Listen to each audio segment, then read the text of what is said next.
At an HOA meeting meant to discuss landscaping, a comment about hair ignited a chain reaction of cameras, contracts, careers, and consequences no one in the room saw coming next. Let me start from beginning. The HOA meeting had been advertised as routine, the kind of administrative obligation residents dreaded but attended out of necessity. The agenda listed budget allocations, exterior paint approvals, and a proposed change to parking enforcement. Nothing about the room suggested history was about to be made. The folding chairs were arranged in uneven rows, the fluorescent lights hummed faintly, and a long table at the front held name placards that had not been updated in years. The atmosphere carried the stale confidence of a board that believed it was untouchable. She arrived early, as she always did, dressed in a tailored blazer and flats chosen for practicality rather than impression. Her natural hair was styled neatly, a soft crown of coils that reflected careful maintenance and pride. It was not a statement meant for confrontation. It was simply her hair, worn the way it had been worn to work meetings, professional conferences, and community events without incident. She signed in, took a seat near the aisle, and reviewed the printed agenda with a pen poised for notes. The board members filtered in with an air of ownership over the room. Several had held their positions for years, recycling authority through re-elections few bothered to contest. One board member in particular carried herself with a rigid posture and an expression sharpened by habit. She had made a reputation within the neighborhood for policing appearances as much as policies. Trash bins, porch decor, lawn ornaments, and even holiday wreaths had fallen under her scrutiny. That evening, her attention landed on something she had clearly decided did not belong. As the meeting opened, procedural formalities unfolded exactly as expected. Attendance was recorded, minutes were approved, financial summaries were read aloud in monotone fashion. The room drifted into that peculiar boredom where residents half listened, half planned dinner, and waited for their item of concern to surface. Phones rested on laps, some already recording out of habit rather than intention. The woman with the natural hair sat upright, prepared to address a landscaping variance later in the meeting, unaware that she had already become the focus of a different agenda. The moment arrived without warning and without subtlety. A shift in tone cut through the room, redirecting attention away from budgets and toward personal appearance. The comment was delivered with the confidence of someone accustomed to being obeyed, framed as concern for professionalism and community image. It was not addressed privately, nor was it softened with context. It was presented as a correction, a public judgment delivered under the pretense of maintaining standards. The air in the room changed instantly. What had been dull became electric. Several heads turned, a few residents straightened in their chairs. Phones that had been idle were raised deliberately. The woman at the center of it all remained still, her expression controlled, her posture unchanged. Years of navigating corporate environments had taught her the value of composure, especially when scrutiny was unjust. She did not react outwardly, but the weight of the moment pressed heavily. The board attempted to move on, perhaps believing the remark would pass unchallenged, filed away as another example of authority exercised without consequence. But the room had already crossed a threshold. Whispers spread, glances were exchanged. The silence that followed carried more resistance than any argument could have. The meeting continued, but its original purpose had been derailed beyond repair. When it ended, the woman gathered her papers slowly. Several residents lingered, offering looks of solidarity without words. Cameras lowered, but recordings were already saved. The board members exited with visible irritation, misreading the tension as disrespect rather than reckoning. The woman walked out into the evening air, unaware of how quickly the moment would escape the confines of that room. By the time she reached her car, notifications had begun to appear on neighborhood forums. Clips were being shared, captions added, context debated. What had been framed as enforcement of decorum was being recognized for what it was. The story had found its spark, and the internet was already drawing breath. The meeting that was supposed to be boring had become something else entirely. And as the parking lot lights flickered on, the first wave of attention rolled toward a community that had no idea what it was about to face. The next chapter begins as the video leaves the neighborhood and enters the wider world. The video spread with a speed that felt unreal, moving from private neighborhood groups to public platforms within hours. Cropped clips gave way to full recordings, each repost adding context, commentary, and outrage. What had been a single moment of public embarrassment transformed into a case study in bias and unchecked authority.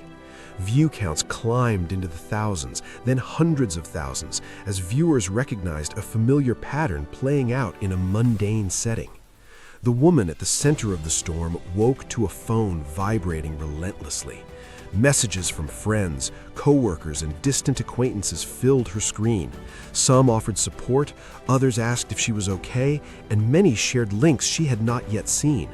She watched the video once, then again, absorbing the room from a perspective she had not experienced in real time. The calm she had maintained now felt heavier, layered with the knowledge that millions were watching her restraint. Commentary channels picked up the story almost immediately. The familiar cadence of viral HOA drama framed the incident as another example of power misused in the name of community standards. Thumbnails featured screenshots of the meeting room, red arrows and bold captions pointing to the moment everything changed. Narrators dissected the board's history, pulling public records and past complaints into the spotlight. What had once been local governance was now public spectacle. The HOA board convened an emergency session behind closed doors. Emails flew back and forth, alternating between defensiveness and panic.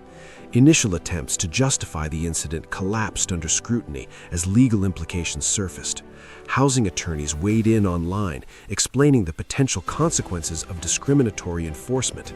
Fair housing advocates shared resources, connecting the dots for viewers who had seen similar behavior in their own neighborhoods.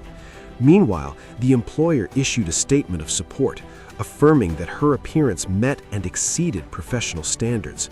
Industry colleagues amplified the message, sharing images of themselves in natural styles under hashtags that trended by midday.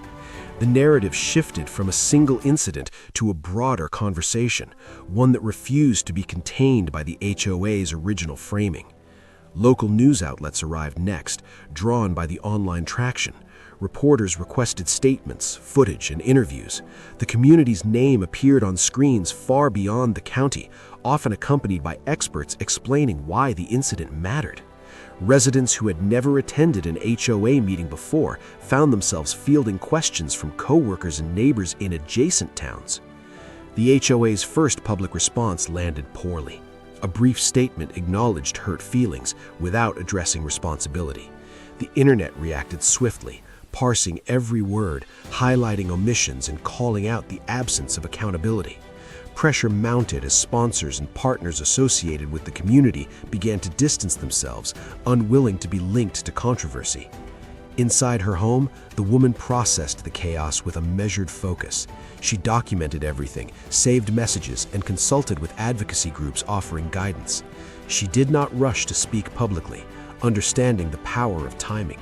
Her silence was interpreted not as weakness, but deliberation. Support continued to swell in the absence of her voice, filling the space with collective insistence on change. Days passed, and the story refused to fade. Algorithms favored it, pushing it into recommended feeds and late-night commentary slots. The HOA's website crashed under traffic.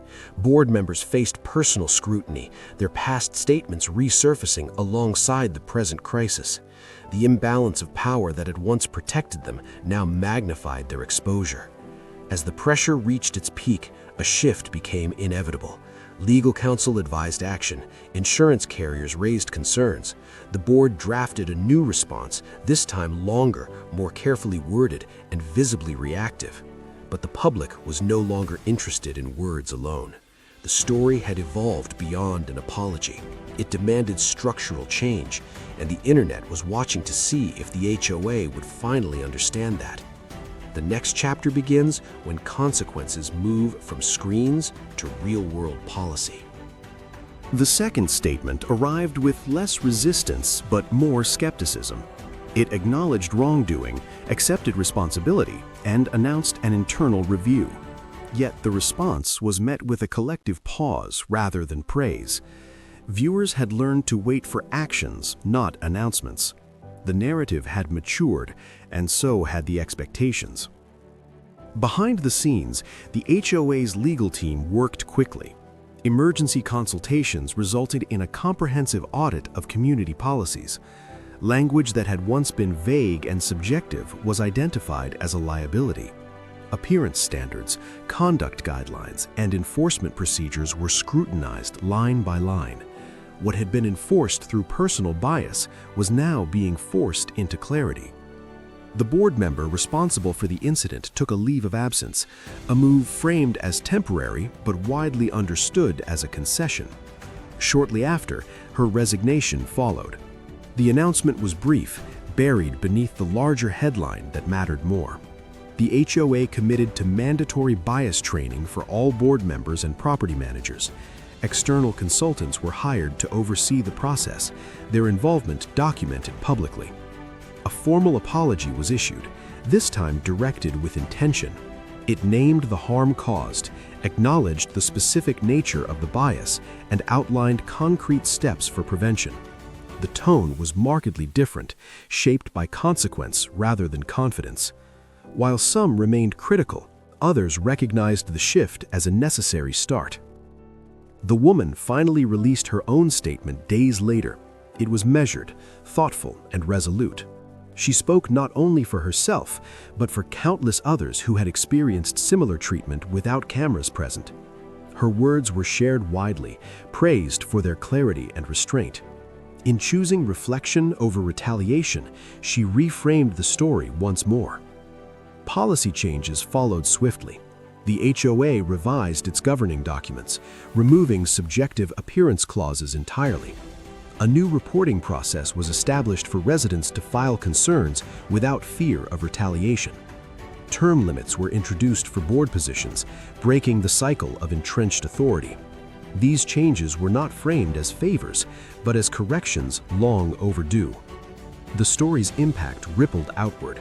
Other communities began reviewing their own policies, prompted by residents who cited the incident as a warning. Advocacy groups used the case as an educational example, illustrating how everyday governance could perpetuate harm. The viral moment became a reference point, its lessons distilled into training materials and legal seminars. For the woman, life slowly returned to a recognizable rhythm. The attention waned, replaced by quieter forms of acknowledgement. Invitations arrived to speak at panels and workshops. She accepted some, declined others, choosing balance over burnout. The experience had altered her, but it had not defined her. In the neighborhood, meetings looked different. Attendance increased, agendas expanded. Authority was questioned where it had once been assumed. The room that had hosted the incident now carried a different energy, one shaped by awareness rather than entitlement. The story closed not with triumph, but with progress. A moment of bias had sparked a movement of accountability. The mistake had been big, but the response had become bigger. And in the end, the community learned what the internet had known all along. When power is misused in public, consequences are never far behind.